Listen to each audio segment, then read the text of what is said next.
Boa tarde, gente. A nossa aula 16, a gente vai ver agora um pouquinho sobre os éteres.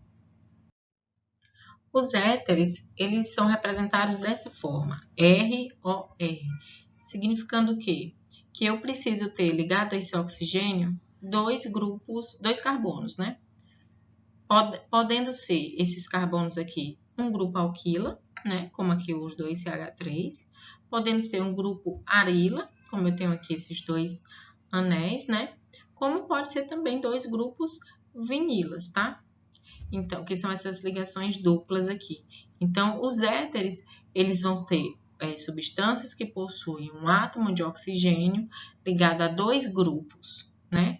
Onde pode ser um grupo alquila, arila ou vinila. Comparando os ângulos, né, formados, eu tenho aqui a água, o metanol, que é um álcool, e um éter, que é o dimetiléter. Observe aqui que na água, a gente tem um ângulo de 104,5 graus. Quando é substituído um hidrogênio por um grupo metila, esse ângulo aqui, ó, aumenta, vai para 108,9. E quando é substituído outro hidrogênio por outro grupo metila, o grupo aumenta um pouco mais. Então, aqui no dimetiléter, o valor desse ângulo aqui é de aproximadamente 110 graus. Então, é um valor aproximado para o ângulo nas moléculas que têm essa função éter, tá?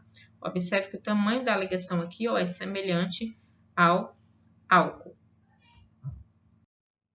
Os éteres, eles são relativamente estáveis e são poucos reativos, tá?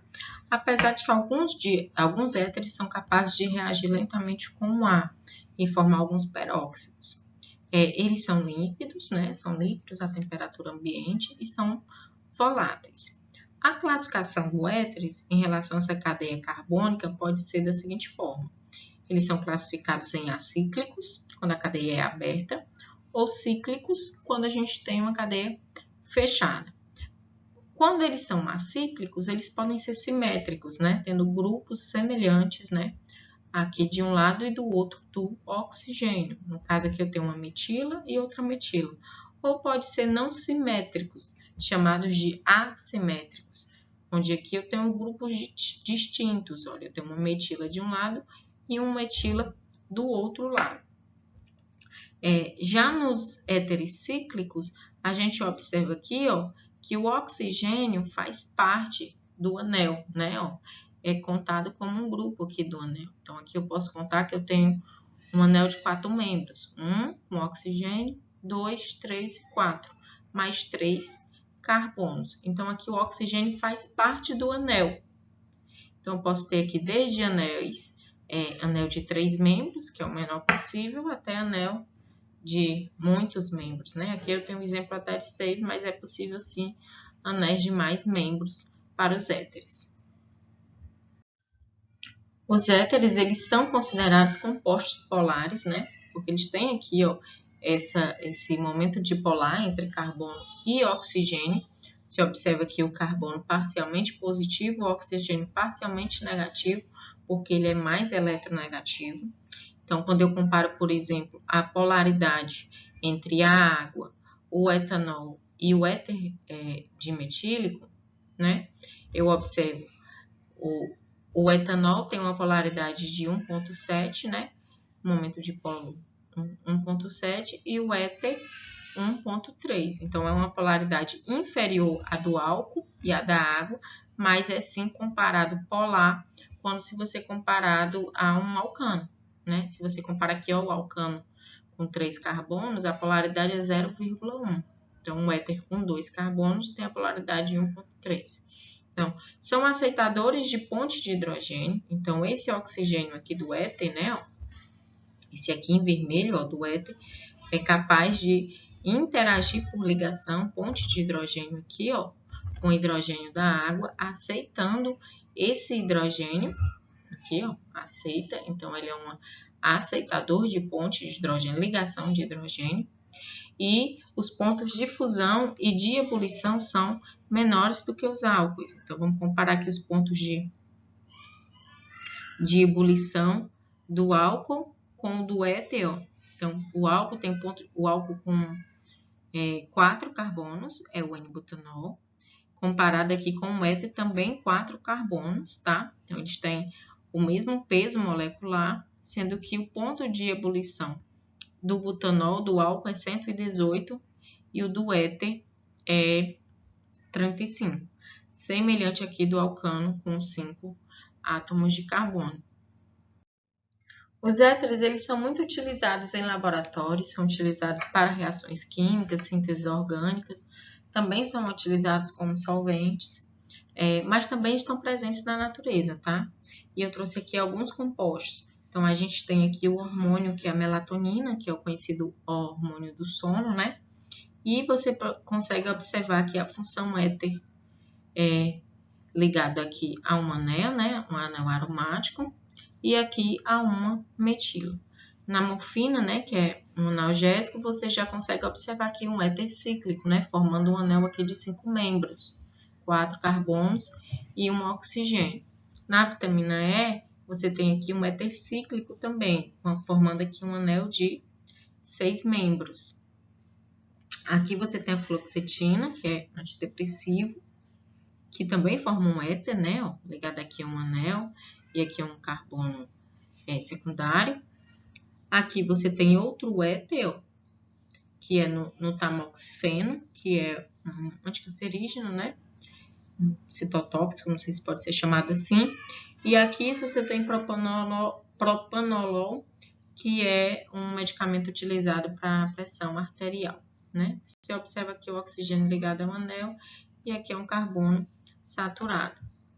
Bom, como é que fica a nomenclatura dos éteres? Os éteres, eles usam duas nomenclaturas que são possíveis, né? Que são aceitas pela IUPAC, que é a que a gente já vem vendo. Nomenclatura usual, que é a comum, e a nomenclatura sistemática. Então, na nomenclatura usual, eu vou separar aqui em éteres assimétricos e simétricos, tá? Nos assimétricos, a gente acabou de ver, os grupos aqui são diferentes. Então, nos éteres assimétricos, como é que vai ser esse nome? Como é que vai ser construído? Então, primeiro você vai identificar os dois grupos.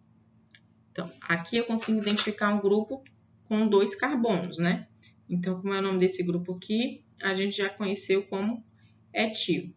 Do outro lado, eu tenho um metil. Então, eu identifico os grupos R's, né? Que a gente chama de R. E eu coloco em ordem alfabética e no final do nome eu adiciono a palavra éter. Então, o nome para esse composto ficaria em ordem alfabética etil, metil e depois eu coloco por último o nome éter. Então, do outro lado, ó, agora eu tenho aqui um metil e desse outro lado aqui eu tenho um carbono, 2, 3, 4. E aqui é um carbono terciário, então é um T-butil. Em ordem alfabética, o nome vai ficar terci-butil, metil, éter, tá? Como é que eu vou fazer nos carbonos, nos compostos simétricos? Nos compostos simétricos, eu vou usar o prefixo multiplicador. Como são 2, então eu tenho que usar o di. E depois eu coloco lá por último a palavra éter. Como é o grupo aqui de um lado e do outro é o etil. Então, o nome desse composto vai ficar dietil éter. Na nomenclatura sistemática, é um pouquinho diferente, tá? Você vai pegar o seu composto, o seu éter, e dividi-lo. Você vai dividi-lo em cadeia principal e substituinte. Quem vai ser a cadeia principal? Quem tiver o maior grupo alquila, tá? Então, vamos olhar esse exemplo aqui, ó. Você vai pegar o éter, olhar para um lado, você tem um grupo com 2 carbonos. 1, 2.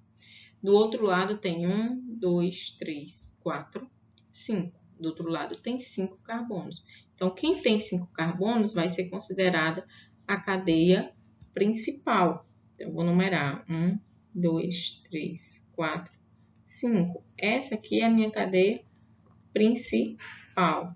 E esse outro aqui vai ser o meu substituinte. substituinte ou ramificação. Então, ao substituinte, olhe quantos carbonos ele tem. 1 e 2. 2 carbonos é et. E eu vou colocar o sufixo ox. Então, vai ficar etoxpentano, tá? Porque na cadeia principal tem 5. Nesse outro aqui, eu tenho um Me. Me é metil, CH3. E desse outro lado aqui, eu tenho um benzeno.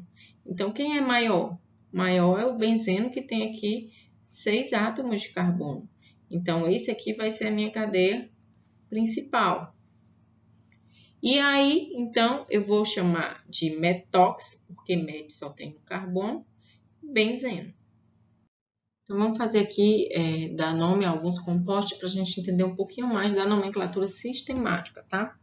Então, você vai olhar para o composto, identificar aqui o oxigênio e separar em 2 grupos. Um desses grupos você tem que escolher como cadeia principal e outro como substituinte.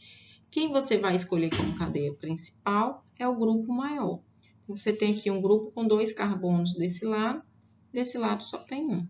Então, o grupo principal, o grupo maior, esse daqui, ó, eu vou numerar porque vai ser a minha cadeia carbônica.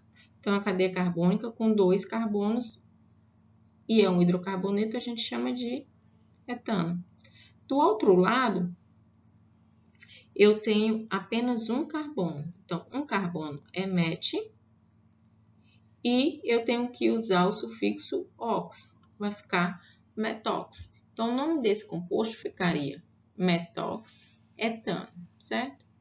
O segundo composto, dos 2 lados, ó, tem 2 carbonos. Então, aqui tanto faz escolher um ou outro para ser a cadeia principal. Então, vou escolher essa aqui. Então, a cadeia principal semelhante, etano. E agora, você tem 2 carbonos aqui. Então, você vai chamar também de et e colocar o sufixo ox.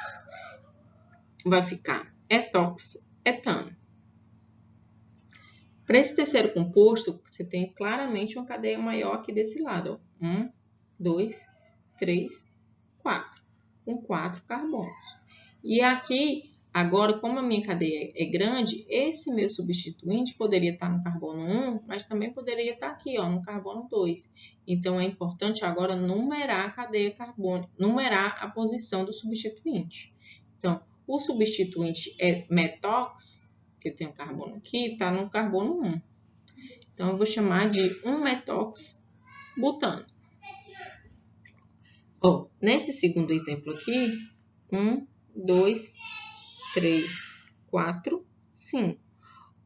O meu substituinte agora está no carbono 2. E ele se chama, só tem um carbono, metox. Então, eu vou dizer que ele é o 2-metox-pentano. Agora, a gente tem aqui um exemplo cíclico, tá? Então, eu vou numerar a cadeia carbônica, ó. 1, 2, 3, 4, 5, 6. No carbono 1, eu tenho aqui, ó, 1 e 2, então é et, com oxi, etox. E no carbono 3 eu tenho metil. Então, vai ficar 1 etox, 3 metil, ciclo hexano. E para finalizar, a gente vai ver como ficaria a nomenclatura nos éteres cíclicos. Então, os éteres cíclicos, eles têm o oxigênio aqui como parte do anel, né? Que a gente já falou lá no começo. E aí, eles vão ser chamados de compostos heterocíclicos, que é como se o oxigênio fosse um heteroátomo. E a gente vai numerar a cadeia carbônica sempre chamando esse oxigênio de 1, tá? Então, na IUPAC, esses anéis, eles recebem nomes específicos, mais de um, inclusive. Então, quando você tiver aqui um anel com 3 membros, ele vai ser chamado de oxirano ou óxido de etileno. Se eu tiver aqui um anel de 4 membros, ele vai ser chamado de oxetano. 5 membros, oxolano. E 6 membros vai ser chamado de oxano, né? Oxalano pode ser chamado de tetrahidrofurano, que é muito mais conhecido. E aqui, tetrahidropirano, que é o anel de 6 membros. Então, na hora de dar nome ao composto, você já sabe que o anel de 3 membros vai ser chamado de oxirano. Então, ó, o oxirano vai ser o final dele, que é a sua cadeia carbônica principal, tá? Então, numera o oxigênio de 1, vem atrás da ramificação, aqui você tem um isopropil e aqui outra ramificação é o metil. Então, você vai dizer que no 2 você tem o isopropil, no 3 você tem o metil e o nome desse anel de 3 membros aqui é oxirano, certo? Agora você tem um anel de 4 membros. Então, um anel de 4 membros, oxetano. Então, você tem no carbono 2 uma metila e no carbono 3. Como são duas, 2,3 de metil, oxetano. Aqui agora a gente tem um anel de 5 membros, que é o tetrahidrofurano. Então, você vai dizer que no carbono 2 você tem quem? Uma metila, no carbono 3 uma metila e no carbono 5 você tem um vinil. Então, vai ficar 2 etil, 3 metil, 5 vinil, tetrahidrofurano. Esse R e S aqui é em relação aos centros quirais que a gente ainda não viu.